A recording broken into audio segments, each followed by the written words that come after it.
What's up, guys? Ming the Merciless in 93 here, and we're making a video for PokerVIP.com.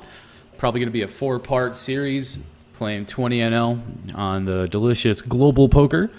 And we are going to focus a little bit on the 3Bet game, talk a little bit about the 3Bet and 4Bet jive that goes on.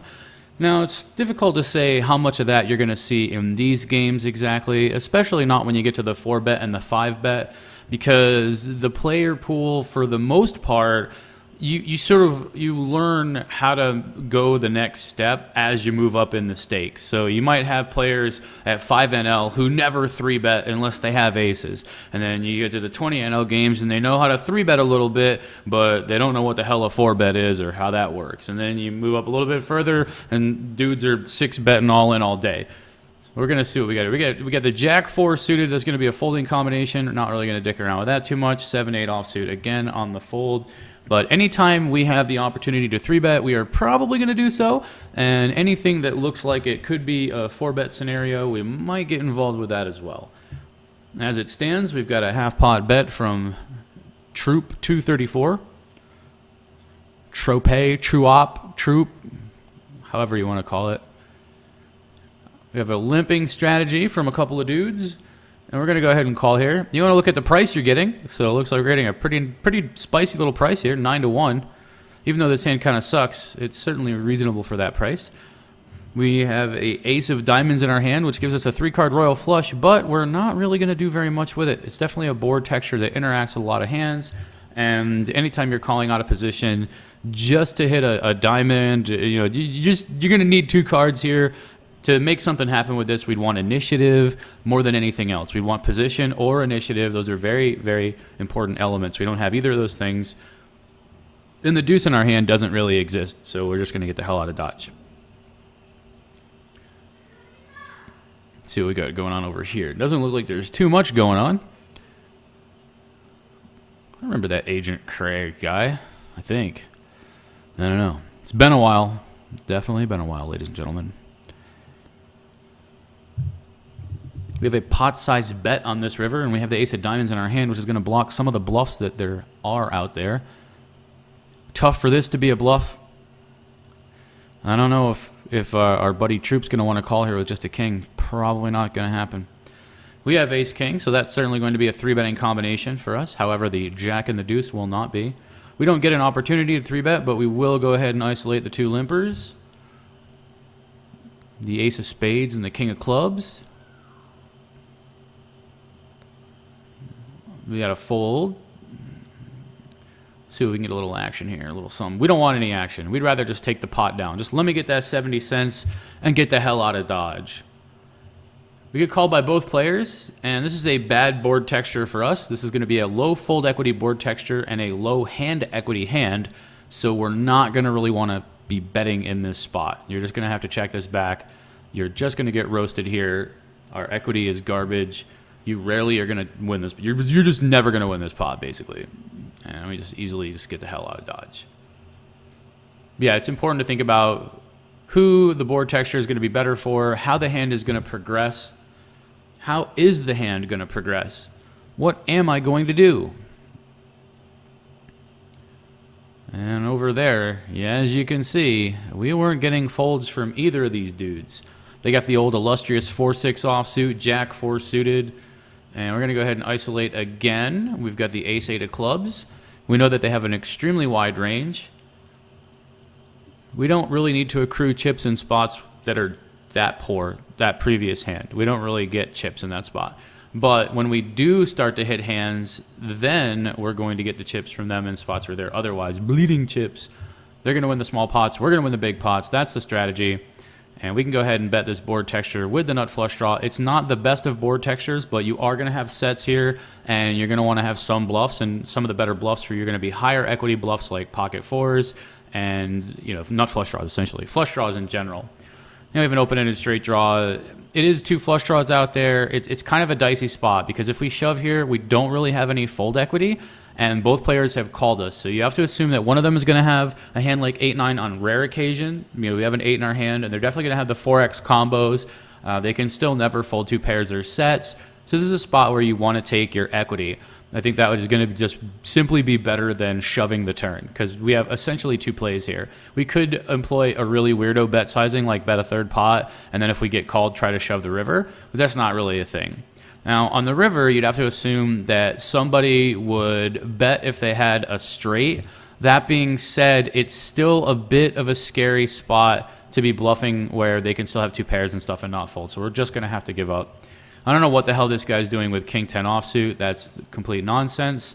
And it looks like we probably could have gotten that guy to fold if we shoved. But again, it's a little bit dicey when they're both in there. And they might be passive with their draws. They might be passive with their 4X combos in general. And the more passive they are with those 4X combos, the worse it is for us. We're going to go ahead and isolate pre-flop, and we get the ace high board. So we'll go ahead and c-bet. It's relatively dry. If they don't have an ace, they're generally going to fold. Not much else going on in this board texture. We get called by both players, which means somebody has an ace a high percent or better, and then we turn a king, which is just going to put us into strictly check fold mode. If we get lucky and get to showdown, that would be pretty sweet, but there's literally no chance that we have the best hand here. It's going to be real dicey. They're going to both have to have a hand like pocket fours or pocket fives, and that's exactly what happens. So yeah, on occasion, you're going to get lucky. On occasion, you are going to get lucky, but for the most part, we're not going to have the best hand there that often. You definitely have to slow down. That's funny. Shows what I know. But yeah, we could try to shove the river with the ace-8, but in general, you don't really want to get in the habit of having a combo that's blocking combos that they would fold, and you can't really assume that they're going to always take a hand like a 4 and bet the river. You would assume that they would bet straights most of the time. At least one of them would be more likely to bet, but it doesn't always happen that way. Now here this guy bets a third pot. We have decent implied odds potentially. A 5 is a pretty sneaky little card, so if we do hit a 5, it's not a bad card for us. That would be, well, I guess that would be the nuts. So we have a draw to the nuts. Whenever you have a draw to the nuts, it's better than not having a draw to the nuts. We're going to go ahead and check call here again, even though we have we're out of position. You know, it's not a great spot, and we're not going to win this pot otherwise. We're just calling for implied odds, which means that we can check raise the river, or we can lead the river if we hit and go from there. But yeah, we're getting 3-1. We have the guy behind us who's likely going to call a good bit of the time, and our draw is still relatively strong in a sense that if we hit our hand, it's likely to be good. So the value of a draw definitely going to change there. If it's basically the nuttier your draw is, the more valuable it is as far as calling for implied odd purposes. If your draw is an obvious draw, or if your draw is dominated in a sense that it's gonna, you're gonna see a paired board a lot, or there's gonna be flush draws that get there, all that type of shit, it's a lot worse for you. This board texture is relatively dry. We're just gonna bet, and then when we get called, we're just gonna check down. We can definitely get this guy to fold a 7 or a 2 a good bit of the time, but he's never going to fold a king, and we're just going to kind of see how wide he's calling the flop. I'd assume he just has a 7 or a 2 quite a bit. But the reality is that on this turn card, he might not even fold a 7 on the turn, and I'm going to have plenty of other better combinations to be triple barreling with than just the naked ace of hearts on a 2 flush draw board, and he's never going to fold a king, and we might have to triple barrel him off of just a 7. So it's not really the best spot. It's definitely an easy c-bet, and then you're going to be able to sometimes continue, but that's certainly not a combination we really want to continue with. But yeah, talking about 3-bets, basically you want to deny your opponent equity, and you want to win the pot immediately with those 3-bets, take advantage of position, put a lot of pressure on your opponent so that when you do get a good hand, you are going to get paid off, or you're going to get action on that hand. It makes it uncomfortable for your opponents when you 3-bet quite a bit, because if you're the type of player who just gives them a free pass, you never 3-bet the button, all you do is flat call and just 3-bet for value, it makes it very easy on your opponents to realize equity because they get to raise knowing that they're not going to face a 3-bet. You know how easy it is when you're just like, well, my opponent never 3-bets, so I can just go ahead and raise with pretty much whatever. They can raise with gap-suited connectors and all kinds of other hands that shouldn't really be able to get to a flop that often. So you have to take advantage of position. You want to 3-bet just so you can take the pot down pre-flop, and that has a lot of value to it. You know, in this day and age in poker, there's a lot more game theory oriented play, and you know the games don't have as much action as they used to, perhaps. Now, granted, at lower stakes, you're still going to get a lot of action, but once you start getting to the 100, 200 no limit games, it's essentially one weaker player and then 5 regs trying to battle it out with each other. So being able to take advantage of position and being able to put pressure on your opponents is really important, and understanding why you're 3-betting, when to 3-bet, how to play in 3-bet pots, all very important. We're going to go ahead and 3-bet with our aces. Speaking of the 3-bet, raise it up with our pocket 7s on the other table. Looks like 10-5-2. We'd like to swap these board textures. With the aces, we're going to be stuck getting it in. We're still going to see, you know, pairs that we beat, some draws. And over here, we do benefit from betting to protect our 7s here. We might just win the pot, and we might also get a free showdown if we do get called. So, you know, there's going to be times in the past where you wouldn't necessarily do that in that spot. And we're just going to be stuck getting it in it. There's not as many 8s as there are 9s. They do have some 8s. They have like pocket 6s on occasion. Sometimes sets are going to be jamming on this flop. So we are going to be calling a shove if they shove, and we are going to be shoving if they check. If they check, it's probably better for us since they're more likely to have a pair or a draw that is not an 8, but we are just kind of getting it in here. Wait, is that a lead? Did they lead here? I don't know what that is. I thought they checked. Apparently they bet $2, which I'm assuming is just a pair like 7s or 5s or something. And we'll just go ahead and check the queens in this spot. Yeah, my bad, folks. I thought that they checked, and I'm just shoving, obviously. But if they bet $2, we're still shoving. There's no way that we're going to let them realize equity, which is essentially what we would be doing if we just called in that spot. We would be letting them realize their equity of their hand for a relatively cheap price, that little blocking bet, if they did have a pair that wanted to get their showdown. So you don't really want to let them do that.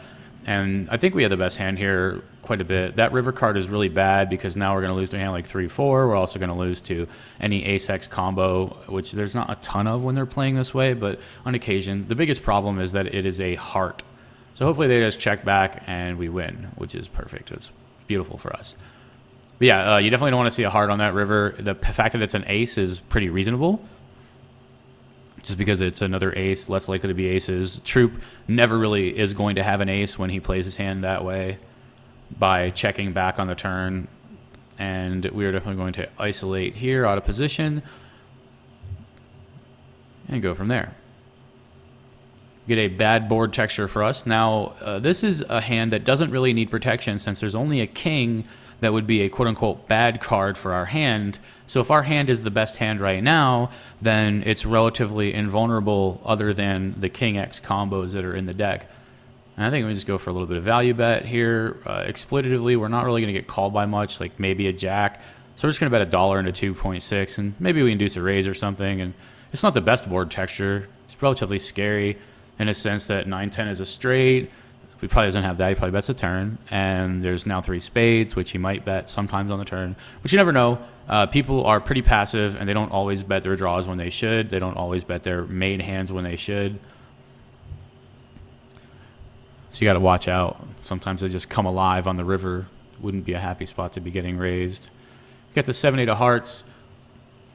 This is exactly the kind of board texture where a 10 has a decent amount of equity and 2 spades have a decent amount of equity. And even though we don't have the best hand always, if we can knock one player out of the pot, we can either win the pot now, we can knock one player out of the pot with a hand that has a lot of equity, and you know, we give our hands some protection as well from 2 overcards like king queen. And the other thing is that it's drastically different when there's multiple players in the pot rather than just you heads up against someone because of the presence of those extra 2 cards.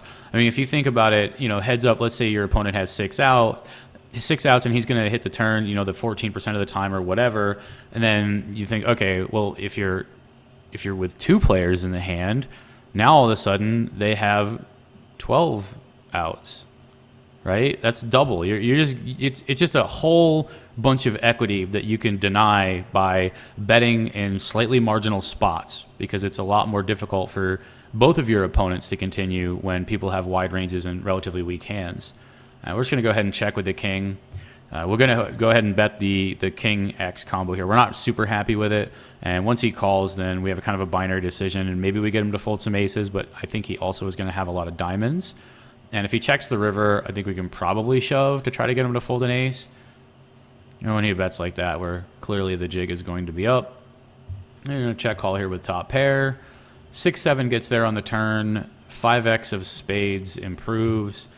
Not much else going on here. I think we're kind of stuck calling 2 streets with top pair on this drawy board texture. And we're probably just going to check fold the river, since he'll just have bigger kings and he'll have sets and he'll have 6-7. And we're going to call this, though. But I would assume that this is probably just going to be a king that beats us, and maybe he's trying to induce a raise from a flush draw. It's hard to say what his thought process is. I would say that it's not a draw, though. It's generally just going to be a better hand than ours. Yeah, but there's too much money in the pot. Like, it's more beneficial for us to call incorrectly and be wrong than it is to fold incorrectly given the price that we are getting. We don't have to be right that often in that spot. We're going to go ahead and check the 5-6 offsuit, and we're going to check this flop and see what's up. Maybe we'll hit the turn, maybe we won't.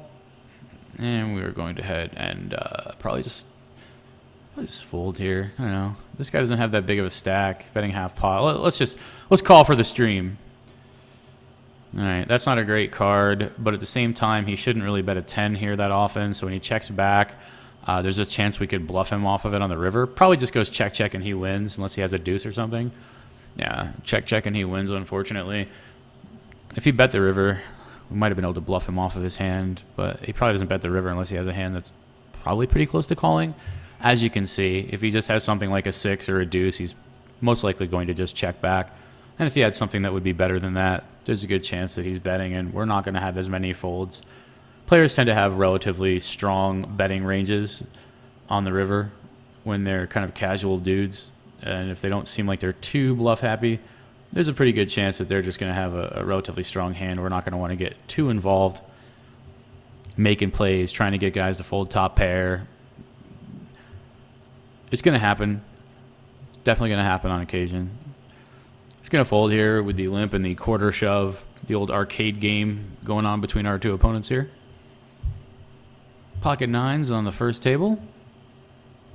I'm going to raise it up.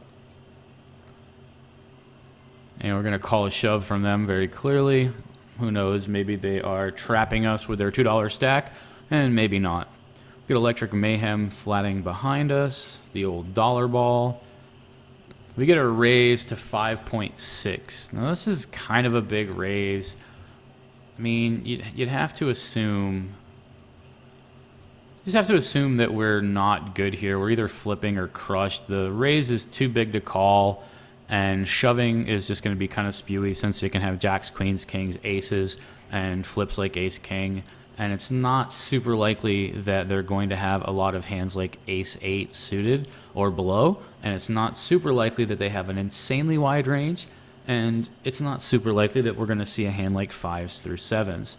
Because for us to have a lot of equity there, not just flipping or crushed, we would have to have them have a pair that would be worse than 7s, or have a hand like ace with a kicker less than our 9s. So it would have to be ace-8 or below, which is not very likely. But that's where we would be getting equity from in that spot. So we're in a limp pot here with our garbage ace. This hand does not need protection or anything like that. We can just go ahead and check here.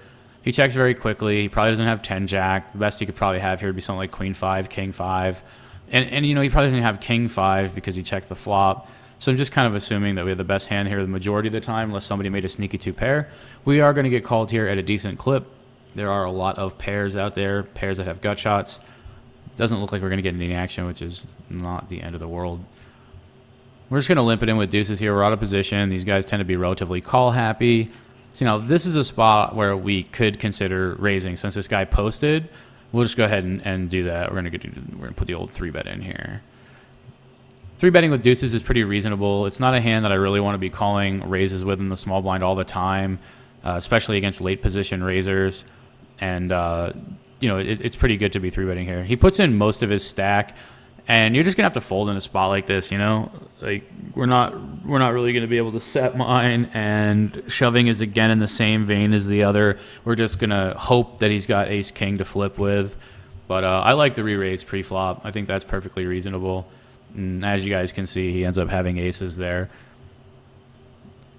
Yeah, but that's the way it's going to work. We're basically just going to be flipping or crushed whenever we do end up getting it in, and that's not where we want to be. We'll raise it up with our king-queen and our pocket eights. But yeah, deuces is a fine bluffing combo pre-flop there. Pocket pairs, some non-gap suited connectors, all the value combos in the world.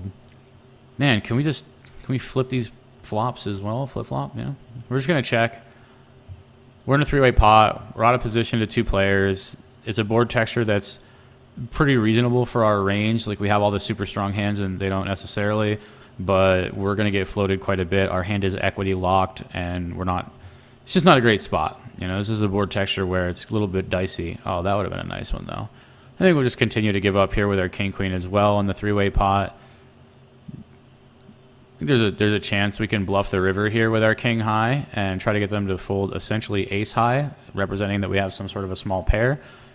Not something that's going to always work, but I do think the ace highs will fold, and their pairs will sometimes have bet the river or previous, because a full house in absolute hand strength terms is a strong hand, and casual players recognize that shit, so they're most likely going to bet those. So it makes it pretty safe for us to bluff the river against ace high. Just bet an amount that you think ace high is going to fold versus... This is a spot where we're just going to flatten the big blind. We have the ace-7 of hearts, suited ace. If the raiser and the caller were in later positions, we could certainly 3-bet in that scenario.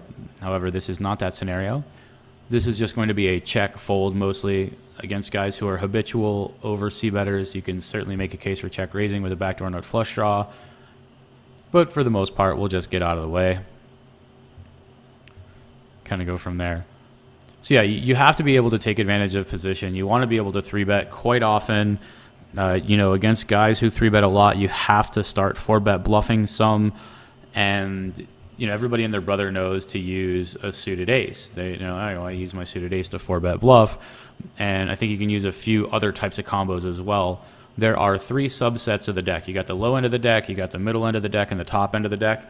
And the top end kind of takes care of itself just because you have over pairs and you have ace king. And the middling and the bottom portion of the deck are a little bit more difficult because you don't have all of those combos that are naturally in your range. So that means you're going to have to add a few combos to cover both of those portions of the board.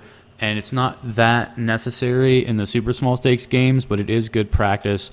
And if you're playing against the same types of regs all the time and they end up being relatively good players, they're going to know that they interact on a board texture more than you do, or you never have X, Y, or Z in your range.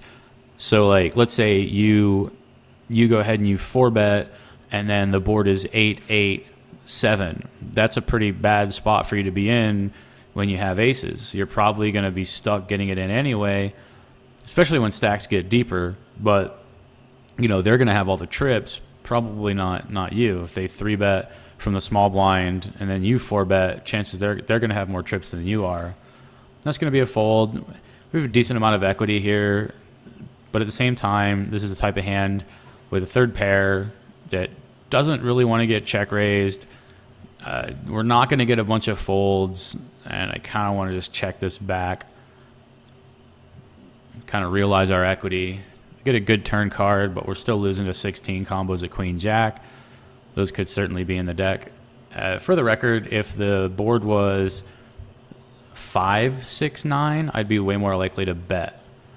I think, again, we're seeing that sort of I want to see a free card kind of a thing going on here. I have a jack, and I'd like to hit a 7 or a queen. We're just going to go ahead and raise it up here and charge them for their jack. And we take the pot down, which is certainly nothing we can complain about. Roll that right into pocket tens. Little isolation raise here. But yeah, so you need to be able to 3-bet and 4-bet on the relatively aggressive side to get action on your other hands, to deny equity, just win the pot without having to see a flop, which is great because the hell with rake. So then, you take your 4-bet range, and I like to have a hand like 8-6 suited in my range so that I can interact on some of those middling textures, along with the ace-5. And my favorite hand to 4-bet bluff is king-queen.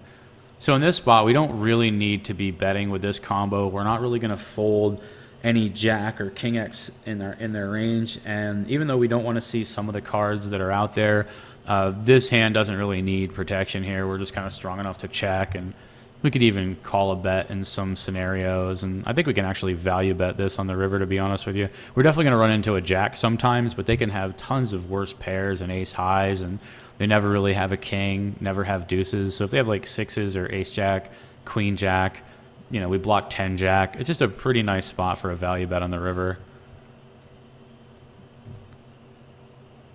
And if they're never raising the river as a bluff, or if they're never, even if they think that you are value betting too thinly, if they're not doing anything about it, then it's a free roll, because we run into their actual made hands like pocket sixes and the occasional weirdo trips, but that's not super likely.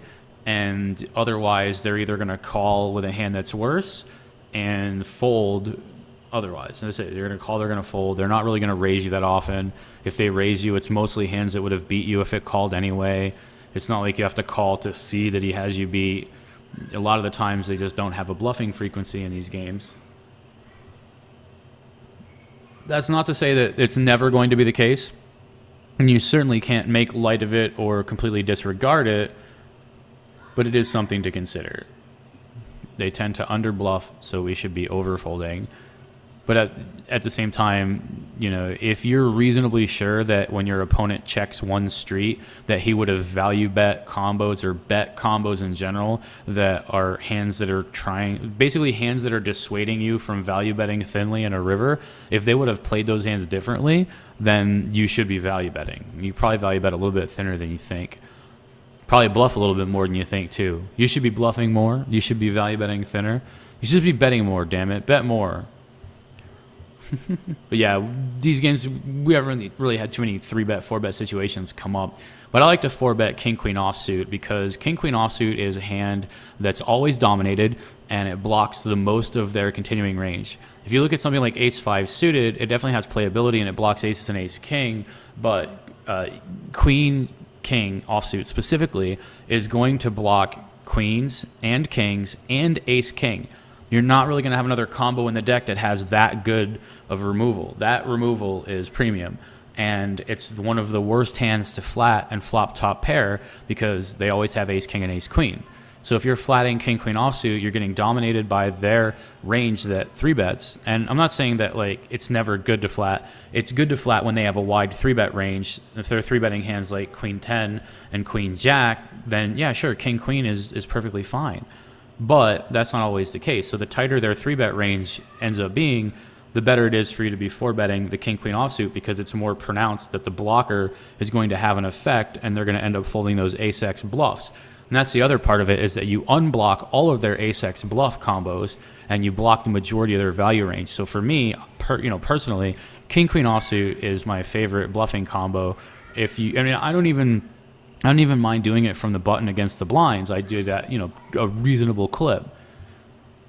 But it definitely, if you're in an early position, if you're raising under the gun and they're 3-betting you from the cutoff of the button, and you know that they have a 3-bet bluffing frequency in that spot, it's such a good spot. It's such a good spot with king-queen.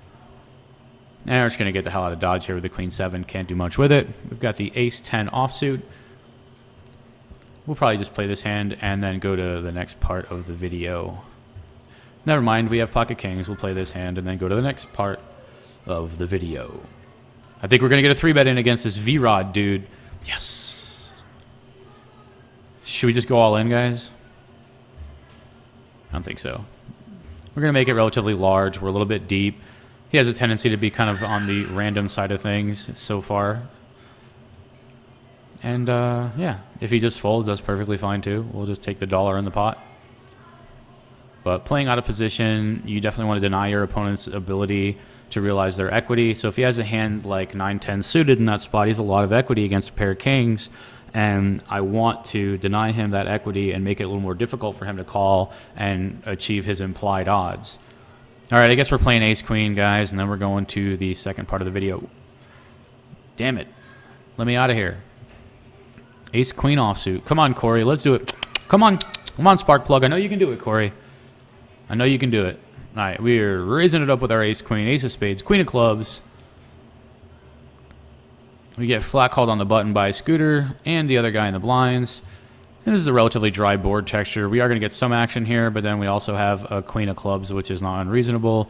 2 overcards, backdoor straight draw, backdoor wheel draw, and we block their ace-x of spade floats on the flop. I'm just going to fold to this lead, though.